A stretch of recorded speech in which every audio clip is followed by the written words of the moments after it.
Bonjour. Aujourd'hui, nous sommes reçus par nos amis d'Omerta que je remercie dans le cadre d'un entretien avec un de leurs auteurs, parce que Omerta est l'éditeur de cet ouvrage, Stop au capitalisme woke. Je reçois son auteur, Gérald Authier-Gérard. Bonjour. Pierre-Yves, bonjour. Merci pour votre invitation. Alors, vous êtes financier, essayiste. C'est votre premier livre sur cette thématique-là. Vous en avez fait d'autres dans votre cœur de métier. Et c'est comment dire, pas un serpent de mer, mais c'est... Le wokisme a réveillé des tas d'anticorps sociaux dans une partie de l'opinion, inquiète, et je pense que vous avez pris un des angles les plus intéressants, c'est-à-dire de voir le marquage économique du mouvement woke. C'est-à-dire comment il s'est insinué dans la vie des entreprises et des affaires. Et on apprend des choses assez terrifiantes en termes d'importance et de montant, parce qu'il y avait un côté folklorique au tout début, de voir arriver les cheveux bleus dans les boîtes. En réalité, non, on est face à des intérêts gigantesques. Et on va commencer par là avant d'entrer dans le vif du sujet. Pourquoi avoir suivi cet angle-là? Vous y avez été confronté vous-même professionnellement ou ça a été un sujet d'attrait intellectuel? Alors, c'est vrai que le wokisme est quelque chose aujourd'hui qu'on voit, qu'on constate dans toutes les strates de la société. On le constate dans les universités, dans les partis politiques et dans les entreprises. C'est généralement par l'angle de la publicité qu'on comprend que des entreprises, des marques que l'on connaît, sont passées du côté du wokisme. Et l'idée du livre était d'essayer de comprendre à quoi cela était-il dû. Pourquoi est-ce que des entreprises, rappelons que une entreprise généralement c'est le lieu du libre-échange, de l'économie de marché, donc c'est a priori pas forcément l'endroit où on devrait retrouver les aspects les plus fondamentalistes du wokisme. Et pourtant, on l'a vu ces dernières années, un grand nombre d'entreprises changent complètement leur stratégie marketing ou leur stratégie de communication, quitte à perdre de l'argent au profit d'une vision progressiste de la société. Donc l'intérêt pourquoi est-ce que ce livre a été écrit, c'était pour comprendre ce qui poussait certaines entreprises. Est-ce que c'était par peur de représailles des consommateurs? Est-ce que c'était par volonté de la part de certains dirigeants d'afficher leurs vertus? Ou est-ce que c'était par peur de désengagement des actionnaires? Pourquoi est-ce que certaines entreprises se sont mises à adopter les mantras du wokisme? On va tout de suite clarifier avant de suivre une partie du plan de votre livre, c'est-à-dire, on traitera d'abord de l'effraction wokiste, c'est-à-dire comment ils entrent et qu'est-ce qu'ils font quand ils s'installent, c'est-à-dire comment ils prennent la vie de l'entreprise. Ensuite, on verra le résultat économique, et après on verra comment aujourd'hui une partie de la société est en train de se cabrer face à ça. Mais d'ores et déjà, pour vous, parce que, si vous voulez, vous avez toute une part ça se voit particulièrement dans la gauche française, et ce qui n'est pas totalement faux, c'est qu'il y a une partie de la droite, ça je vous donne un avis personnel, et c'est pour ça que moi j'ai beaucoup aimé votre livre, et c'est que votre livre ne tombe pas là-dedans. C'est que beaucoup de gens de droite prennent les woke pour se dire qu'ils ont encore une conscience. C'est-à-dire, ils ont reculé sur tout dans la défense de leur nation et de leur civilisation, mais ils n'aiment pas les cheveux bleus. Et il y a un côté panique morale dans une partie de la droite avec ça c'est pas totalement faux. Mais il ne reste néanmoins que le wokisme est un mouvement, qu'à titre personnel, je pense être un mouvement de décomposition. Mais parmi d'autres mouvements qui touchent les civilisations occidentales. Or, mais ça, c'est un fait personnel. Qu'est-ce que vous entendez par wokisme précisément? Je pense effectivement, il est très important de commencer par une définition du wokisme, parce que très souvent, on peut entendre ici et là des gens qui se définissent soit pro-woke, soit anti-woke, sans véritablement comprendre ce qu'est le wokisme, ou en incluant dans le wokisme des choses qui ne sont absolument pas woke. Le wokisme, pour le faire de manière très simple, d'un côté, d'une partie de la société, ce sont des gens qui pensent que c'est une forme de nouveau politiquement correct, renouvelé, virulent, on ne peut plus rien dire. Et d'une autre partie, du côté des partisans du wokisme, le wokisme, c'est un mouvement de prise de conscience, un éveil, au woke en anglais, à l'égard des inégalités qui existent dans la société.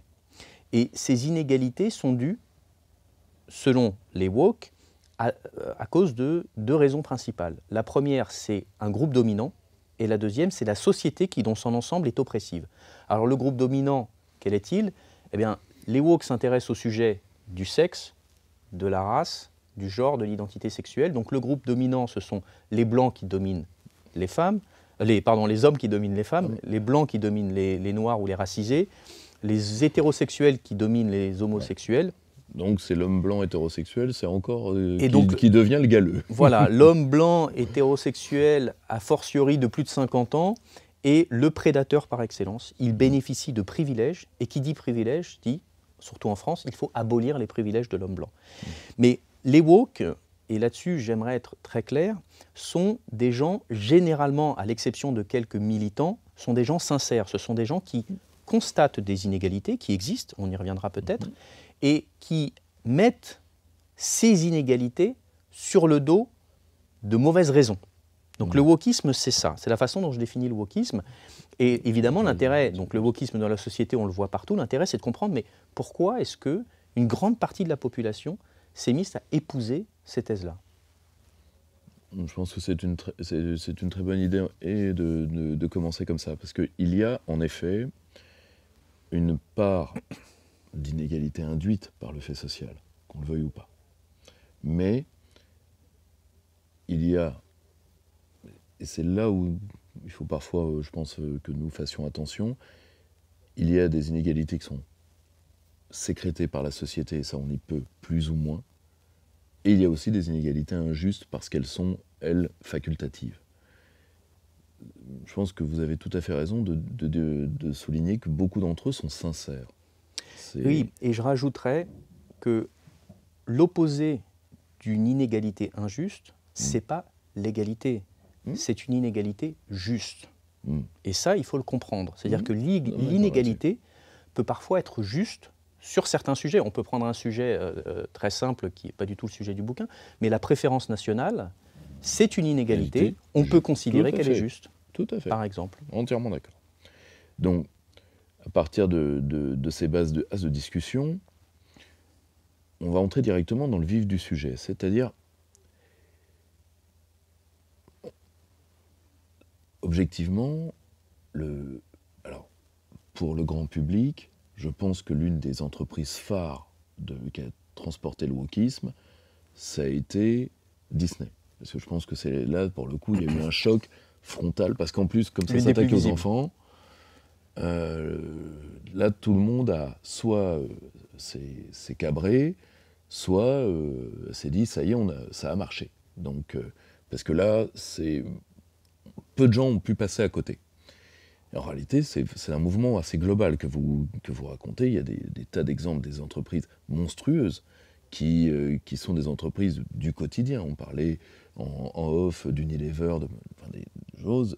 On ne s'en rend pas compte, c'est que personne n'entre chez lui sans produits qui sont faits par des entreprises woke. Ils sont dans votre intimité de consommateur, sans que vous en rendiez compte. Comment on en est arrivé là? C'est-à-dire, comment ils entrent dans une entreprise? Ils entrent de manière concertée, ils ont une stratégie économique quelconque. Comment ils entrent et qu'est-ce qu'ils y font? Surtout pour... Est-ce qu'ils s'imposent dans la vie des boîtes comme ça, violemment, ou ils s'insinuent? Alors, pour le comprendre, il faut revenir à la base de la gestion d'entreprise. Là, on ne parle pas de petites entreprises, on parle des grandes entreprises qu'on appelle dans la finance les grandes capitalisations. Ces entreprises généralement les plus connues. Qui est-ce qui décide dans une entreprise? Généralement, c'est le propriétaire qui définit les axes de stratégie de l'entreprise, charge au directeur général de les appliquer. Dans une grande entreprise, on ne parle pas de propriétaire, on va parler d'actionnaires. Lorsque les actionnaires sont très nombreux, ce qui est le cas des plus grandes capitalisations, vous avez un organe qui est l'organe décisionnaire, c'est le conseil d'administration. Donc les actionnaires vont voter au prorata de leurs actions, de qui siégera au conseil d'administration, charge au conseil d'administration de décider des axes de l'entreprise, et le directeur général, lui, son travail, sa mission consiste à les appliquer. Donc, quand on parle des grandes entreprises, si on prend l'exemple par exemple d'une entreprise comme Amazon, okay, Amazon, son fondateur, c'est Jeff Bezos, on sait qu'il a créé l'entreprise, on sait que c'est un milliardaire, mais ce qu'on sait moins, c'est que Jeff Bezos aujourd'hui, il a environ 980 millions d'actions Amazon sur un total de 10 milliards d'actions Amazon. Ce qui veut dire qu'il possède un peu moins de 10% du capital d'Amazon. Donc, qui possède Amazon?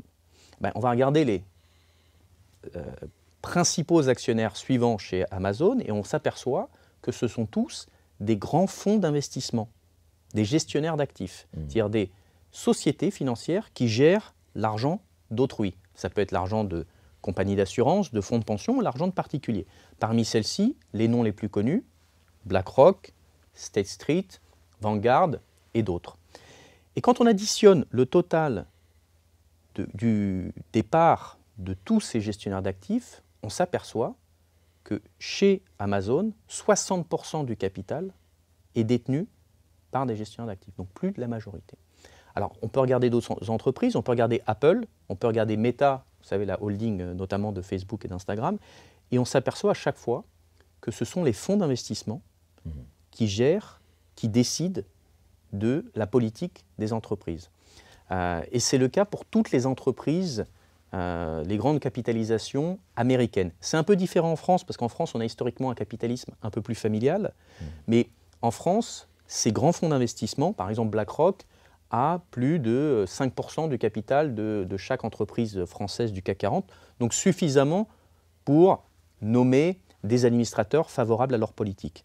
BlackRock, pour donner une petite idée de ce que c'est, aujourd'hui c'est 10 000 milliards d'actifs sous gestion. Si on additionne la capitalisation, c'est-à-dire le prix, si on peut dire, ou la valeur de toutes les entreprises françaises du CAC 40, on arrive seulement à 3 000 milliards. Donc BlackRock, rien que BlackRock, c'est 3 fois plus que l'ensemble des sociétés françaises du CAC 40 additionnées. Évidemment, ce poids gigantesque leur donne un pouvoir tout aussi grand. Et quel est le pouvoir? C'est notamment le pouvoir du chantage financier. C'est-à-dire qu'une entreprise a besoin de finances, a besoin que les fonds d'investissement investissent pour continuer à se développer. Mais lorsque vous avez beaucoup de pouvoir en tant que fonds d'investissement, vous pouvez dire à une entreprise, soit vous faites ça, soit vous n'avez plus d'argent. Ce type d'investissement, qu'est-ce qu'il pourrait leur dire par exemple? Il pourrait leur dire, devenez un petit peu plus environnementaux, soyez un petit peu plus du côté du social, changez la gouvernance de votre entreprise. Ce type de politique, dans la finance, on appelle ça les critères ESG, pour environnementaux, sociaux et de gouvernance. Et dans la finance, les fonds qui investissent dans des sociétés qui respectent les critères ESG, on appelle ça des fonds ISR, des fonds investissement socialement responsables.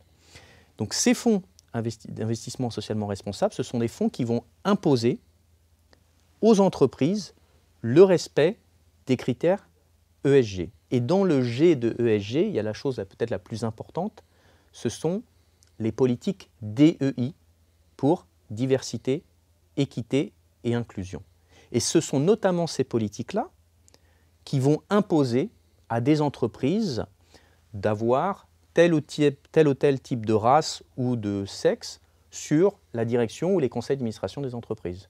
Je prends l'exemple par exemple du Nasdaq, vous savez, cette plateforme, plateforme boursière qui, tout simplement, l'an dernier, a déclaré délister de la cote toutes les entreprises qui n'auraient pas à leur conseil d'administration au moins une personne qui s'identifie comme une femme, pas une femme, qui s'identifie comme une femme, et une personne qui s'identifie d'une minorité ethnique. Donc la finance, grâce aux critères ESG et grâce aux fonds ISR, aujourd'hui les fonds ISR, c'est un tiers de la collecte européenne d'argent. Donc c'est des gens qui ont énormément de pouvoir dans l'entreprise, peuvent imposer les critères ESG, les politiques DEI aux entreprises. Bien entendu, certains dirigeants ont un intérêt. Je vous citerai 2 intérêts. Le premier, évidemment, d'imposer tous ces critères, on va dire critères woke, pour simplifier dans les entreprises, ça a un coût. Installer des toilettes pour les personnes transgenres ou tout simplement se fournir auprès de fournisseurs, non pas en fonction d'un rapport qualité-prix, mais en fonction de l'orientation sexuelle. Oui, c'est exactement ce qui se passe aujourd'hui, je vous vois un petit peu surpris, mais en fonction de l'orientation sexuelle... Inquiet, plus que surpris, mais inquiet. Ou en fonction de la race des fournisseurs, évidemment, les petits acteurs, les petites entreprises ne peuvent pas se permettre le luxe de ne pas choisir les fournisseurs qui offrent le meilleur rapport qualité-prix et de fait se retrouvent exclus. Et ça pose un problème. Pourquoi ? Ça pose un problème parce que c'est généralement les entreprises plus petites qui sont promptes à prendre plus de risques, à être plus créatives, à innover. Et donc, en imposant ces critères DEI à un grand nombre d'entreprises, on fait obstacle à ce que Joseph Schumpeter appelle la destruction créatrice. Ça, c'est le premier avantage pour les grandes entreprises. Et le deuxième, bien évidemment, lorsque les dirigeants de certaines entreprises, lorsqu'on leur a proposé de ne plus avoir à maximiser la valeur pour l'actionnaire et à servir les consommateurs, mais à la place, lorsqu'on leur fixe des objectifs sociaux, environnementaux ou de gouvernance, eh bien, les dirigeants d'entreprise sont ravis de les appliquer. Pourquoi ? Parce que même s'ils ont des résultats médiocres, des résultats financiers médiocres, ils peuvent justifier leur rémunération et accessoirement leur poste simplement en recrutant plus de personnes issues de la diversité. Donc, si je vous suis bien, et c'est quand même très bien pensé, et particulièrement votre premier point qui a été particulièrement choisi, le wokisme a servi à une partie de la classe capitaliste à 2 choses, c'est-à-dire à verrouiller l'accès au marché aux nouveaux entrants, en partie ça que vous venez de dire, et en plus à pouvoir amplifier un phénomène qui existe déjà dans toutes les grandes structures contemporaines, État, administration, entreprise, qui est une tendance à la médiocratie. Donc ça a amplifié des tendances lourdes. Oui, j'en ajouterai un troisième, la diversion. C'est-à-dire que, rappelez-vous, en 2008, on a connu la grande crise financière. Qu'est-ce qui s'est passé, notamment aux États-Unis, un peu moins en France, après la grande crise financière, la finance était dans l'œil du cyclone. On avait des mouvements comme Occupy Wall Street, où un grand nombre de manifestants s'en prenaient à la cupidité des entreprises, à la cupidité des banques et des finances, et de la finance dans son ensemble. Et grâce aux critères ESG, la finance s'est achetée une nouvelle vertu. Oui. Ils sont passés du côté de l'hérésie à la sainteté, si je puis dire. Bien sûr. Ils se sont servis des critères ESG comme les banques se sont servis des critères prudentiels pour éviter qu'on ait à regarder dans leurs comptes. Et comme les politiques, de toute façon, ne comptaient pas faire le boulot, tout le monde était content. Oui, et une partie de la classe politique, notamment de la classe politique dite de gauche, y a trouvé son intérêt, parce que concomitamment, on a connu l'épisode MeToo, 2017, l'épisode, le meurtre de George Floyd, 2020. Donc les questions de racisme systémique sur le lieu de travail et les questions de machisme sur le lieu de travail sont apparues à ce moment-là. Et la classe politique, une grande partie de la classe politique de gauche, y a vu une occasion historique, vous savez, c'est le fameux rapport de Terra Nova, de changer son électorat et de passer d'un électorat, d'une mission politique d'amélioration du niveau de vie de la classe populaire à, on va s'intéresser maintenant aux jeunes minorités urbains et les femmes, évidemment, ce qui ne forme pas une minorité, parce qu'à partir du moment où on a les femmes plus quelque chose d'autre, c'est déjà la majorité. Oui, ce qui permet au passage de se délester de la version low cost de la cible, hein, la cible étant le mâle blanc de plus de 50 ans, on va pouvoir se délester du prolo blanc, qui n'est que la version low cost du premier.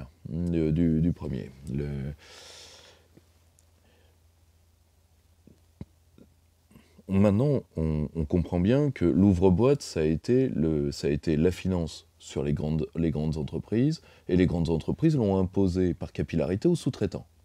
Et donc toute la chaîne a été prise.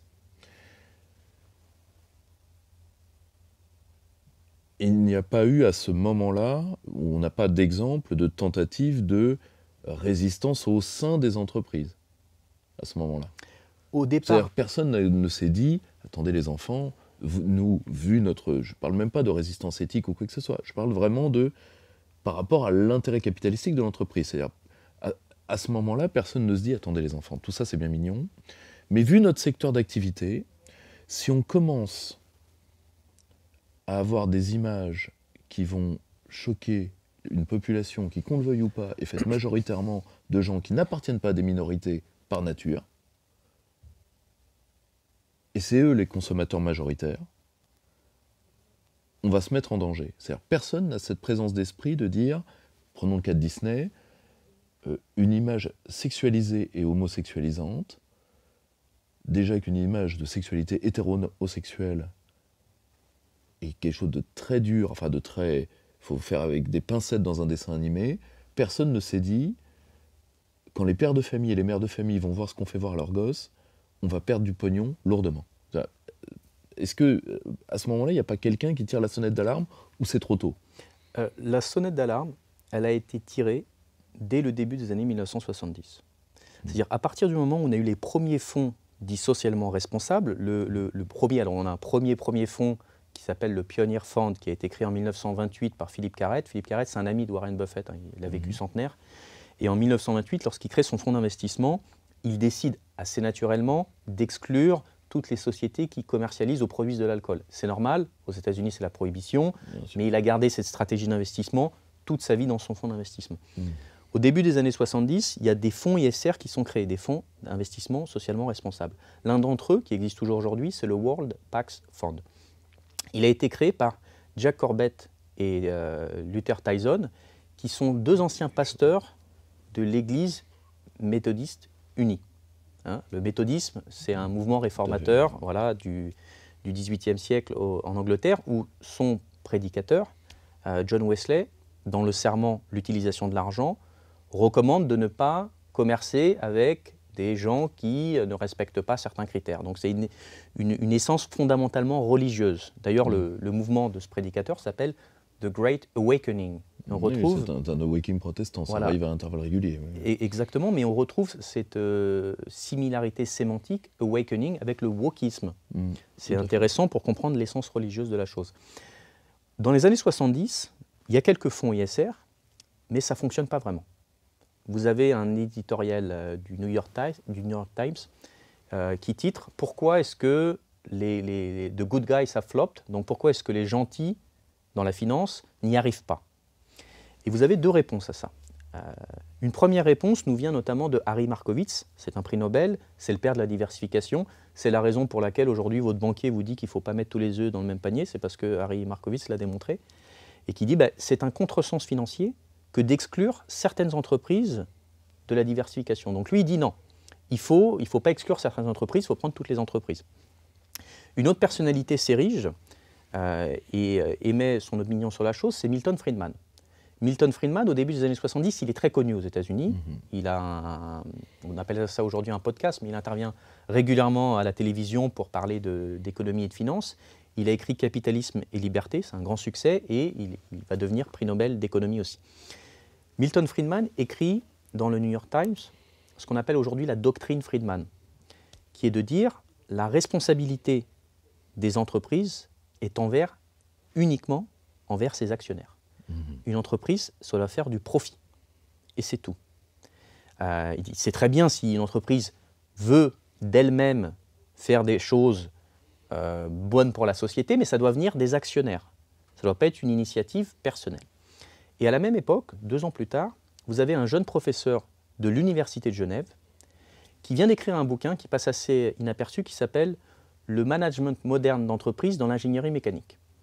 Et il y expose sa vision à lui, la vision de Milton Friedman, on appelle ça le shareholder capitalisme, donc le capitalisme actionnarial. Et lui, il expose une vision différente, qu'on va appeler par la suite le capitalisme des parties prenantes ou le stakeholder capitalisme. Et ce jeune professeur, il dit tout simplement, une entreprise, non, ça ne doit pas servir uniquement ses actionnaires, ça doit servir les employés, les fournisseurs, les clients et surtout la société. C'est sur ce point qu'il faut insister. Ce jeune professeur, il va créer juste après une plateforme d'échange où il va inviter, ça s'appelle le Symposium européen du management, où il va inviter des chefs d'État et des dirigeants d'entreprises européens. 2 ans plus tard, il va appliquer les préceptes qu'il avait conseillés à l'industrie mécanique à l'ensemble des entreprises. Il appelle ça le manifeste de Davos. Ce professeur, c'est Klaus Schwab. Quelques années plus tard, le Symposium européen du management devient le Forum économique mondial.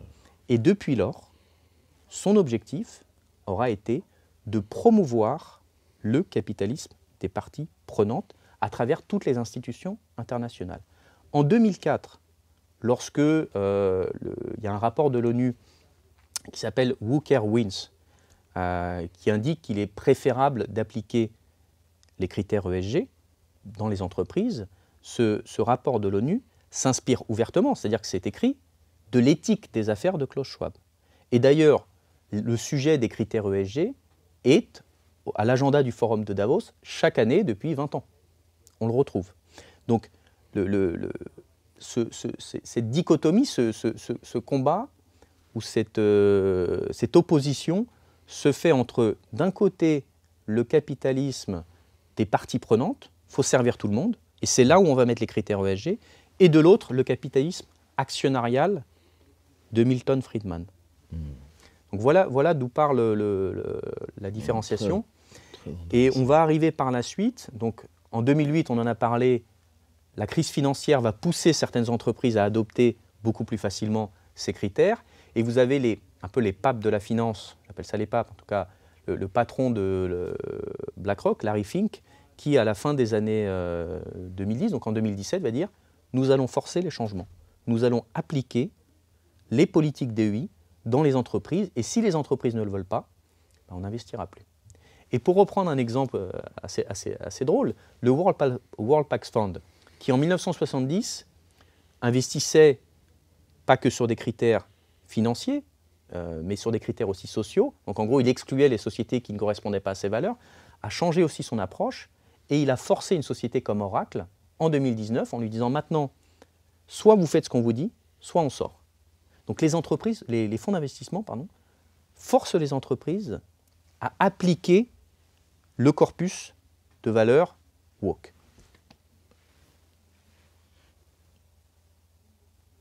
Quand, disons, tout ce logiciel idéologique va s'implémenter, ça va avoir des effets relativement rapides. C'est-à-dire que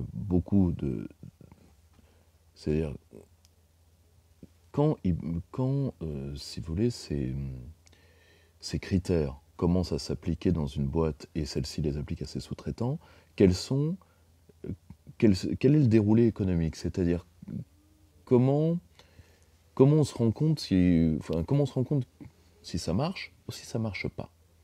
Si ça marche ou si ça ne marche pas, de quel point de vue? D'un point de vue financier? C'est-à-dire, est-ce que ça rapporte de l'argent aux entreprises? Est-ce que ça peut rapporter? Est-ce que les pertes sont immédiates?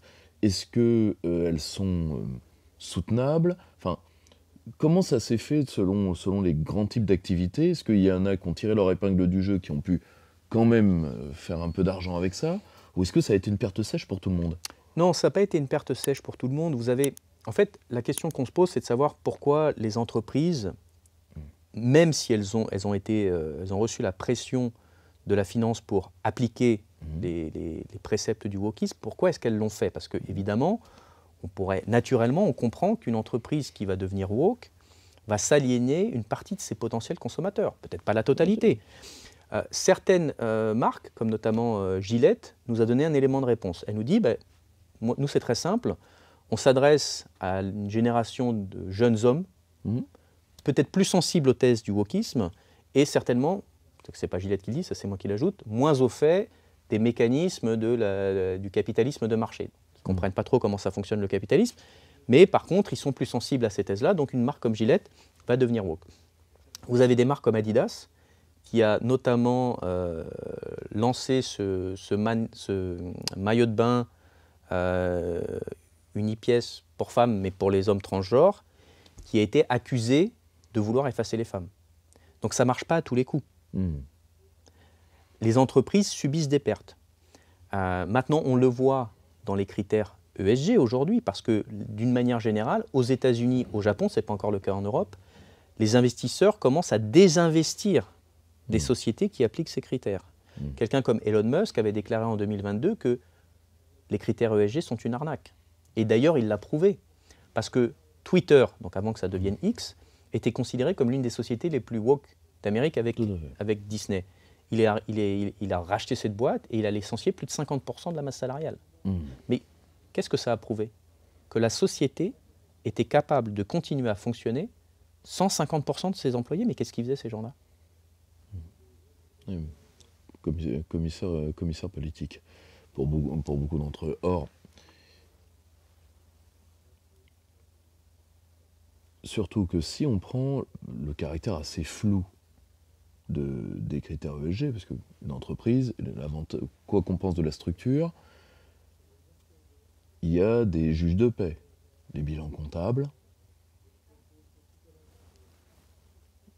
le chiffre d'affaires, la part de bénéfices. On est content, on n'est pas content, on peut critiquer ou pas ces modèles-là, à raison ou à tort, mais au moins il y a des juges de paix. Là, si je vous suis bien, on va ouvrir dans toutes les boîtes le concours Lépine de la plus belle bêtise. Parce que comme c'est très difficile de faire entrer l'idéologie dans la réalité, chaque entreprise va avoir des idées plus ou moins farfelues pour être aussi woke que possible. D'où la prise de pouvoir au sein des entreprises en question de leurs éléments les plus woke. Donc il y a aussi une substitution de l'élite interne de l'entreprise. Alors ça, c'est définitivement l'un des points de diffusion du wokisme en entreprise. Le wokisme en entreprise, comment est-ce que nous, on le constate? En tant que consommateur, dans les politiques de communication des boîtes, dans leur politique commerciale, c'est-à-dire on va trouver par exemple des maillots de bain destinés aux femmes, mais qui vont être maintenant destinés aux hommes transgenres, dans leur processus de recrutement et dans des types de formations qu'elles vont appliquer à leurs employés, proposer à leurs employés. Ces formations, on appelle ça des formations, justement, les formations DEI. En France, on s'appuie sur la loi du 27 janvier 2017 de l'obligation de formation des employés aux non-discrimination.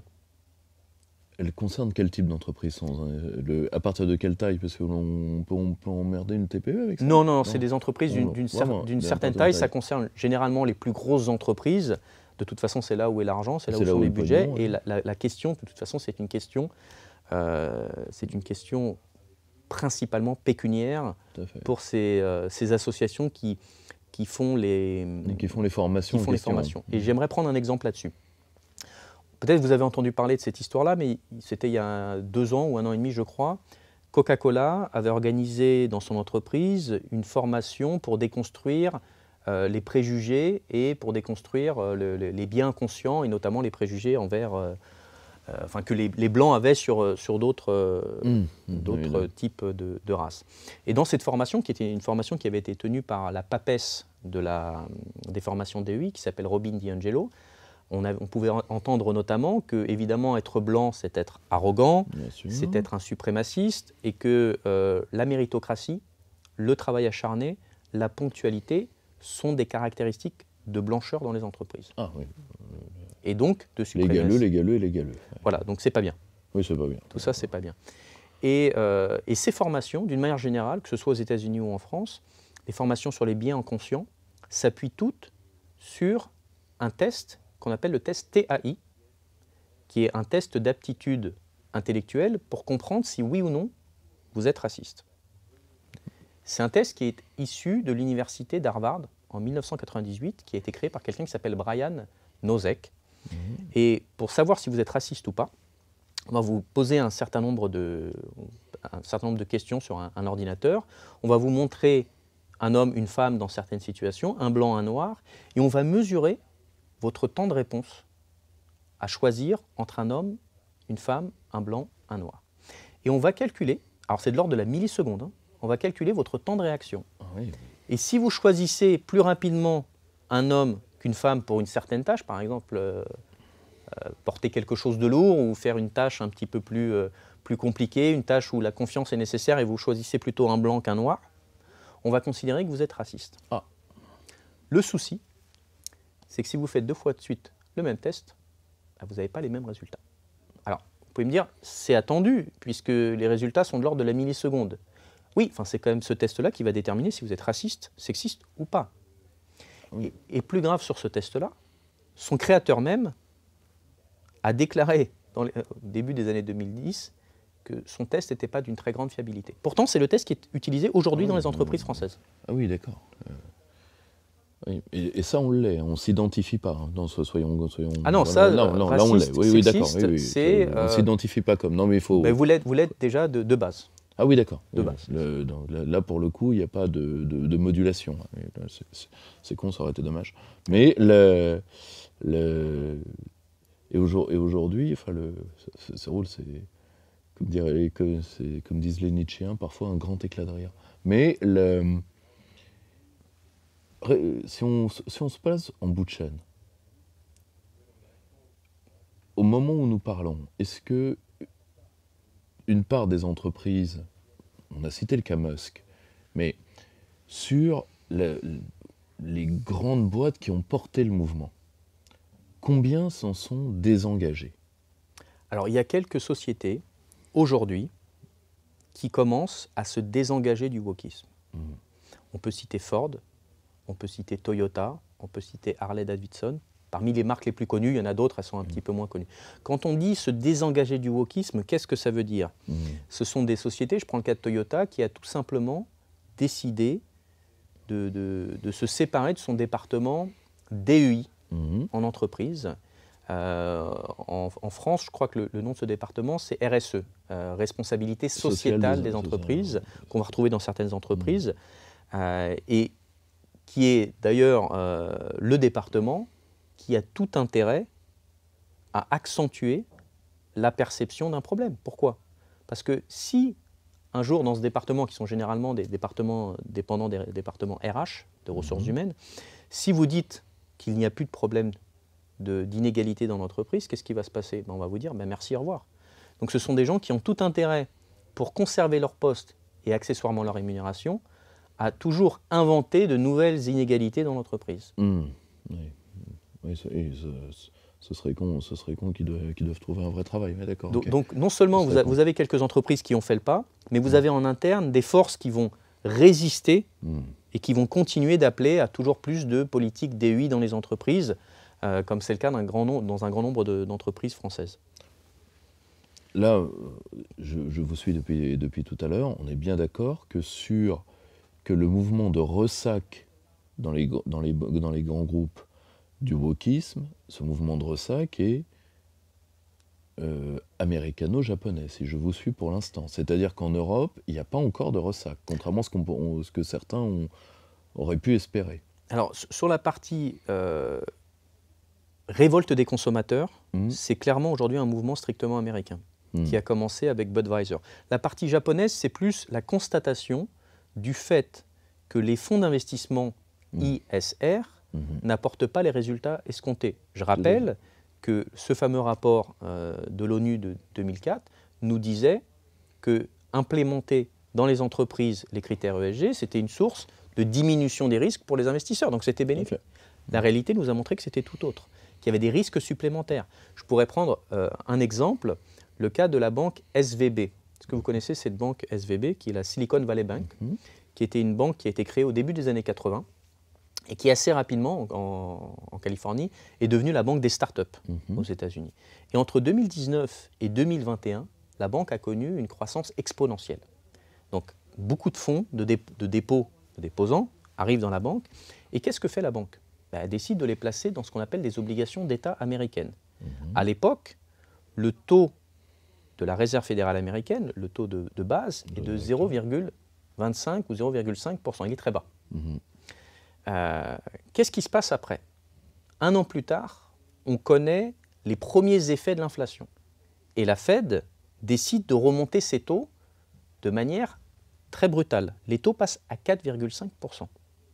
Mais du point de vue de la banque SVB, qu'est-ce que ça veut dire? Cette banque avait placé beaucoup d'argent dans des obligations qui rapportent 0,5%. Elle se retrouve maintenant avec des obligations sur le marché qui rapportent, les mêmes obligations qui rapportent 4,5%. Donc forcément, la valeur de ces obligations qu'elle avait achetées diminue. Dans le même temps, les taux ont monté. Donc les entrepreneurs et les start-upers qui avaient placé leur argent dans cette banque décident de retirer leur argent. Pourquoi? Parce qu'ils ont plus de difficultés d'obtenir des crédits. Quand les taux montent, on a plus de difficultés d'obtenir les crédits. Qu'est-ce qui s'est passé pour SVB? Eh bien, tout simplement, elle a eu une perte colossale de plusieurs milliards de dollars sur ses obligations. Et à partir de ce moment-là, ça a été la descente aux enfers et la banque a fermé dans l'année. Pourquoi je vous dis ça et quel est le rapport avec le wokisme? Quel est le poste le plus important dans une banque? C'est le poste de contrôleur des risques bancaires. Eh bien, la SVB n'avait pas de contrôleur des risques bancaires pendant plus d'1 an et demi. Mais par contre, elle avait tout un comité DEI, et c'était l'une des banques qui se disait les plus woke d'Amérique. Et donc, le résultat, d'un point de vue strictement financier, pour les gens qui avaient investi dans cette banque, ça a été une perte totale de leur investissement, de leur argent. Et évidemment, les employés ont perdu aussi leur emploi. Non, je continue sur le même fil. En Europe, pour l'instant, rien ou si peu en termes d'éloignement des milieux d'affaires du mouvement woke.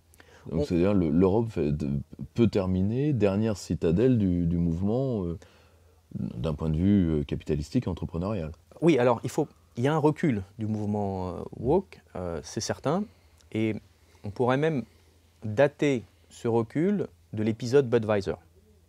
Si vous pouvez revenir dessus une minute. Donc l'épisode Budweiser en 2023, le 1er avril 2023, donc Budweiser, pour rappel, c'est une marque de bière très connue aux États-Unis qui s'adresse plutôt à une clientèle jeune, masculine, et dont les valeurs sont convivialité, fraternité. L'Amérique profonde. Cette marque de bière s'était fait connaître au début des années 2000, peut-être que ça vous dit quelque chose, parce qu'ils avaient créé un spot de publicité qui est resté, qui est passé après dans pas mal de séries télévisées. C'est le spot de télévisé What's Up, où les gens s'appelaient au téléphone What's Up, What's Up. Bon, ça avait fait un buzz et elle est devenue très connue, notamment grâce à cela. Et au début de l'année 2023, la vice-présidente du marketing de Budweiser Light décide que la marque est trop poussiéreuse. Elle est trop masculine. Elle est trop... son aspect un peu... Là encore, légaleux. Ouais, d'accord. Voilà. Donc elle décide d'embrasser beaucoup plus d'inclusivité. Comment est-ce qu'elle fait ça? Elle recrute un influenceur qui s'appelle Dylan Mulvaney. Peut-être que vous ne le connaissez pas, c'est quelqu'un de très connu aux États-Unis, qui a plus de 10 millions de followers sur les réseaux sociaux. Et son fait d'arme, c'est d'avoir décidé, il y a quelques années, que c'était plus un homme mais une femme. Donc il a documenté sur TikTok sa transition de jeune homme à jeune femme, qu'il appelle les 365 jours de féminité. Et oui, il a d'ailleurs été reçu par Joe Biden à la Maison-Blanche. C'est quand même un influenceur respectable. Ça devait valoir une photo et un beau cadre. Voilà, entre autres. C'est un petit peu dommage parce que son grand-père était commandant sur un contre-torpilleur pendant la Seconde Guerre mondiale. Donc, comme quoi... C'est le transit Gloria Mundi. Voilà, l'évolution de la civilisation. Et qu'est-ce qui s'est passé donc, le 1er avril 2023 ? Dylan Mulvaney, sur ses réseaux sociaux, va présenter une canette de bière Bud Light à son effigie, tout en singeant Audrey Hepburn dans Diamant sur canapé, le film Breakfast at Tiffany. Donc, il a le même accoutrement. Il singe les expressions féminines et présente cette canette de bière en disant « Je suis ravi pour mon anniversaire de féminité. Budweiser m'a fait le plus beau cadeau qui soit, une canette de bière à mon effigie. » Évidemment, les Américains, surtout le consommateur de Budweiser, enfin c'est quand même très mal visé pour le coup, n'acceptent pas du tout et se révoltent. Et ils se mettent tous à boycotter d'une manière systématique la marque et les ventes plongent de 25%. Pour un monstre qu'est cette marque de bière, c'est faramineux. On n'a jamais vu ça. On parle d'une perte de 25 milliards de dollars en termes de capitalisation boursière. C'est quelque chose de très important qui marque l'ensemble du capitalisme américain. C'est-à-dire qu'il y a un avant et un après Budweiser. À partir de ce moment-là, la réaction de Budweiser, c'est de se dire, bon, il faut qu'on fasse marche arrière parce que là, sinon, on va perdre tout notre public. On va tout perdre. Donc, qu'est-ce qu'ils font ? Un communiqué laconique pour dire, on n'a jamais voulu blesser personne, on est une marque de bière, on veut réunir toutes les sensibilités. Puis un partenariat avec la franchise de MMA, parce que c'est un sport généralement plutôt apprécié des milieux de droite, pour essayer de se racheter. Ça marche à peu près, les ventes repartent, et dans le même temps, de manière un peu plus discrète, que fait Budweiser ? Des donations aux associations LGBT+, Q. Pourquoi ? Pour ne pas vexer les communautés woke, essayer de jouer sur les deux tableaux. Donc on a un avant et un après Budweiser. Justement, je rebondis immédiatement. Est-ce qu'il y a un recul du mouvement woke dans le monde capitaliste ou est-ce qu'il y a une mutation ? Je reprends exactement là où vous avez conclu. Sur le cas Budweiser, est-ce qu'aujourd'hui, vu qu'il se rend... On a affaire à tout sauf à des idiots, ils doivent quand même se rendre compte qu'une partie de la société s'est cabrée contre ça, même pas uniquement... Alors évidemment, ils ont pris ça, c'est leur théorie de l'empathie et de la sensibilité, c'est-à-dire il n'y a que des sensibilités, il n'y a pas de raison. Hein, ça fait partie de leur catégorie avec l'intersectionnalité, avec les théories de genre et différentes choses.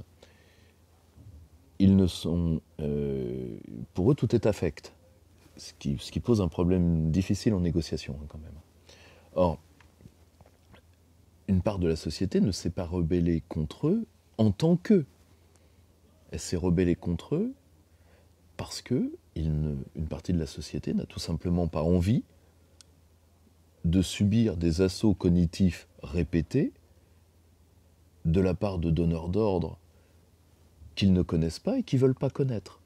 Les messages auraient été autres, ça aurait été tout pareil. Vous savez, c'est pas par exemple par problème avec les trans que les consommateurs n'ont pas supporté Budweiser et le problème de Budweiser. C'est dire, vous n'avez pas à nous envoyer ça dans la figure pour normer nos comportements, qui que vous soyez. Et c'est parce que vous êtes notre bière préférée que vous avez le droit de nous faire ça. Or, est-ce qu'ils sont en train de reculer ou est-ce qu'ils sont en train de faire muter leur mouvement ? Reprenons le cas de Budweiser, vous l'avez très bien dit. Ils essayent de recentrer leur image vite, sauvons les meubles, et en même temps, ils lâchent un petit billet. Est-ce que l'avenir du mouvement woke, c'est pas tout simplement le racket ? Alors, c'est une bonne question. Je suis d'accord avec vous sur le fait que ces gens-là ne sont pas des idiots, mais contrairement à ce qu'on pourrait croire, le consommateur américain non plus.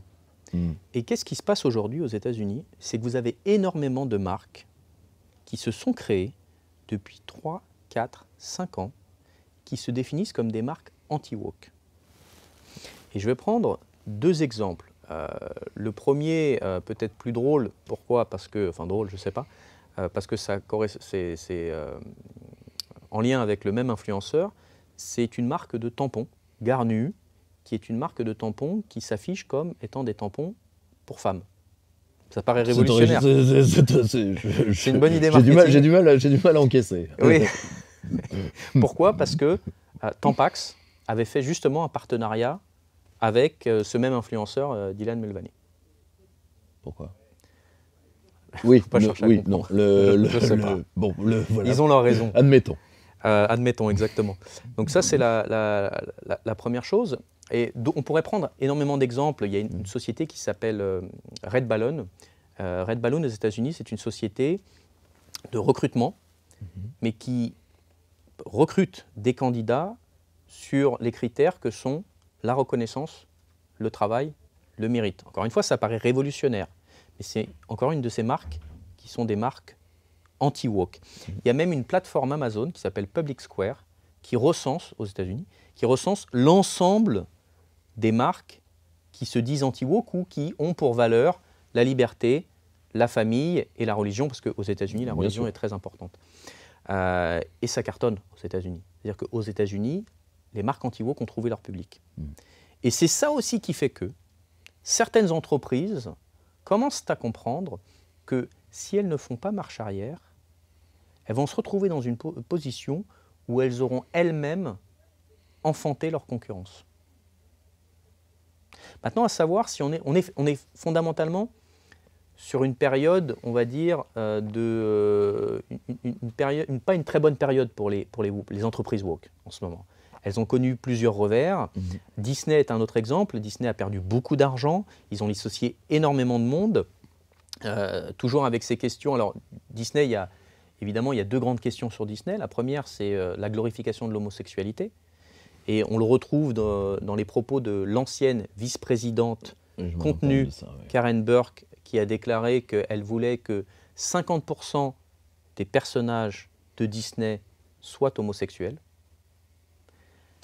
Et la question n'est pas tant de savoir pourquoi est-ce que les enfants, c'est quand même une question, pourquoi est-ce que les enfants devraient écouter, enfin voir systématiquement des homosexuels. La vraie question, c'est pourquoi est-ce que Disney veut absolument montrer ça aux enfants. Ça, c'est la question que je me pose. Beaucoup plus que savoir pourquoi les enfants devraient écouter cela.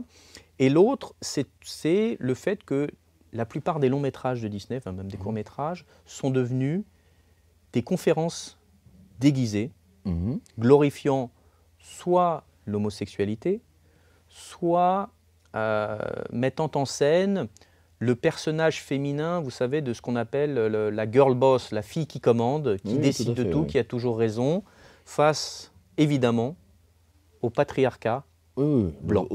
Et au moins, l'avantage, c'est que le galeux reste le personnage. Voilà, le galeux, c'est le blanc. C'est toujours le même. Et dans l'un des derniers dessins animés de Disney, qui s'appelle Aisha Wish, ou La Bonne Étoile, on a encore cette adolescente ethnique, précoce, en lutte contre le patriarcat blanc. Les gens n'en peuvent plus de ces conférences déguisées. Il n'y a absolument aucune histoire. Il n'y a plus les valeurs traditionnelles de Disney qui étaient le dépassement de soi, l'altruisme, ce qui était quand même... c'est devenu des sermons, c'est une caricature. Ce sont des conférences déguisées. Disney a fait mine de comprendre, en tout cas son patron, a fait mine de comprendre le problème qui était posé, puisqu'il a dit qu'effectivement, il fallait maintenant plus se concentrer sur l'histoire et un petit peu moins sur les messages à faire passer. Donc ils avaient conscience de la chose. Et juste après, on a eu le droit aux 7 nains, mais avec des nains qui étaient des créatures. Donc il prouve que je ne suis pas certain qu'il ait complètement compris. Il n'est pas tout à fait compris. Je ne suis pas sûr. On arrive aux 2 dernières questions de cet entretien qui vont être... La première, alors ça va vous paraître une question un peu assez drôle, mais nous avons créé, alors là, vraiment, c'est en tant que, en plus d'être essayiste, vous êtes quand même analyste financier, donc on a créé toute une surclasse oisive ou semi-oisive dans les grandes entreprises, grâce à ça. Grâce à ces critères sociétaux, qui sont généralement, parce que maintenant en plus, il faut bien que nos spectateurs le comprennent. Tout s'est adapté à eux, c'est-à-dire que pour qu'il y ait des secteurs entiers des entreprises surpayés sur ces questions-là, on a créé des instituts de formation, on a rajouté des UFR dans les facs, on a rajouté des UFR en école de commerce, tout un écosystème. Tout un écosystème plein les dents baignent dans le fond, comme on dit comme dit l'expression populaire. Qu'est-ce qu'on va faire de tous ces gens-là? Qu'est-ce qu'on va faire de tout ça? C'est improductif, ça va avoir des effets anthropologiques délétères, parce que ce sont des gens c'est au sens strict des bullshit jobs, mais là, pas dans le sens qu'on donne habituellement à ce terme, c'est-à-dire des gens qui font quelque chose mais qui est abrutissant et harassant. Mais là, ce sont juste des métiers qui n'existent pas. Sur des choses qui n'existent pas. Et comment vous, par rapport à la position de financier qu'est la vôtre, vous voyez l'évolution de ça? Qu'est-ce qu'on va faire de tous ces gens-là? Alors, en plus, je termine juste la question, ils ont aussi un problème, c'est qu'une fois qu'ils sont formés à ça, On est d'accord qu'ils désapprennent une partie de la véritable activité entrepreneuriale. Donc ils savent rien faire. Qu'est-ce qu'on va en faire? Le problème est même plus profond, si je peux me permettre. Pourquoi? Parce que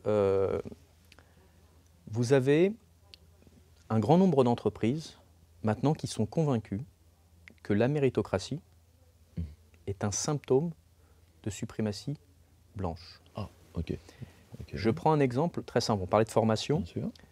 Il y a une conférence des universités en Grande-Bretagne qui s'appelle le Russell Group, donc le groupe des universités Russell, mais dedans vous avez des universités comme Oxford, Cambridge, parmi les plus prestigieuses, qui ont déclaré l'an dernier que recruter la personne la plus qualifiée pour un emploi constituait une micro-agression. Ah oui, ok. Microagression, je peux peut-être répéter ce que c'est pour ceux qui ne connaissent pas le terme. La microagression, c'est le fait de dire un propos apparemment banal qui peut blesser, sans intention de blesser, mais qui peut blesser ou offenser une personne issue d'une minorité. C'est-à-dire que je recrute demain pour mon entreprise la personne la plus qualifiée, et c'est Oxford, Cambridge qui s'associe à ce message-là. Je suis coupable de microagression, ce qui est... si je puis me permettre, je vais en illustrer une avec un exemple français pour que nos spectateurs voient où on est. À titre de père de famille, j'ai reçu un message il n'y a pas très longtemps, non pas de l'institution dans laquelle est ma fille aînée, mais de la part d'associations de parents d'élèves. On nous disait, faites très attention. On remarque des grands écarts de langage entre les enfants.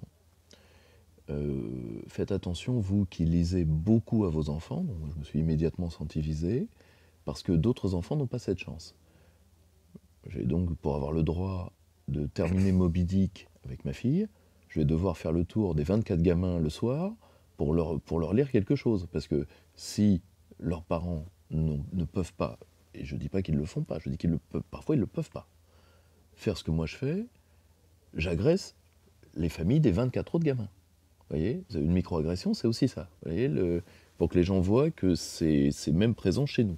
Oui, voilà. Tout ce qu'on peut faire, ou tout ce qu'on peut faire qui peut être interprété, c'est interprété, c'est interprété, c'est le mot le moins important. Qui compte, de manière offensante par une personne membre d'une minorité, et encore une fois, on parle des femmes, des LGBT+, et des ce qu'on appelle les minorités ethniques, mais globalement c'est la majorité, on est bien d'accord. Hein. La minorité, ce sont les hommes blancs, par définition. Bah oui, si on met les femmes d'un côté, qu'on rajoute les hommes homosexuels et les hommes issus de minorités ethniques, on est déjà au-dessus de 51%. Exact. Évidemment, les microagressions, si on considère que ça fait partie d'une des sources de, comment dire, qui va créer, qui va empêcher certaines personnes d'obtenir un emploi, alors on va se retrouver dans une situation où on prendra, et c'est déjà le cas aujourd'hui dans des entreprises, des gens moins qualifiés. Et pour répondre à vos questions, qu'est-ce qu'on va faire de ces gens-là? Je n'en sais rien, mais mon sentiment est de me dire qu'il y a deux voies possibles. La première voie, c'est aller vers plus de wokisme, et donc, d'une certaine manière, au bout du tunnel, on va passer quelques étapes, in fine, la décivilisation, parce que c'est vers ça que ça nous mène. Et la deuxième chose, une sorte de révolte du capitalisme, mais pas du capitalisme comme on l'a décrit tout à l'heure, qui était le kleptocapitalisme ou le capitalisme de connivence, je fais la différence dans le livre entre les deux, mais du vrai capitalisme entrepreneurial qui cherche à créer, qui cherche à servir ses consommateurs. Et c'est un petit peu vers ce sens-là que j'espère que les choses pencheront, et c'est un petit peu ce qu'on voit quand on parle des sociétés concurrentes anti-woke qui se sont créées ces dernières années. Ce sera ma dernière question, mais pour l'instant, comment jugez-vous, si elles existent, les penchants anti-woke présents en Europe de l'Ouest en général et en France en particulier? Est-ce que dans ce jeu-là, finalement, on regarde passer les trains? Alors, la France, historiquement, on est un petit peu moins perméable aux thèses woke, de toute façon. Parce qu'il y a quand même un arrière-fond protestant très fort hein, dans le wokisme. Qui est peu perméable chez nous. Quand même. Oui, puis on a ce modèle universaliste, républicain et méritocratique. Je rappelle que l'idée méritocratique a été remise au centre de la politique européenne par la Déclaration des droits de l'homme et du citoyen dans son article 6. Tous les hommes sont égaux et auront accès, quel que soit aux charges sans autre distinction que leurs talents et leurs aptitudes. Donc c'est bien une idée méritocratique, l'idée de la Révolution française. Donc c'est en nous, donc on aime le mérite en France, beaucoup plus que peut-être dans certains autres pays, même si on est aussi beaucoup un pays quelque part marxiste par définition.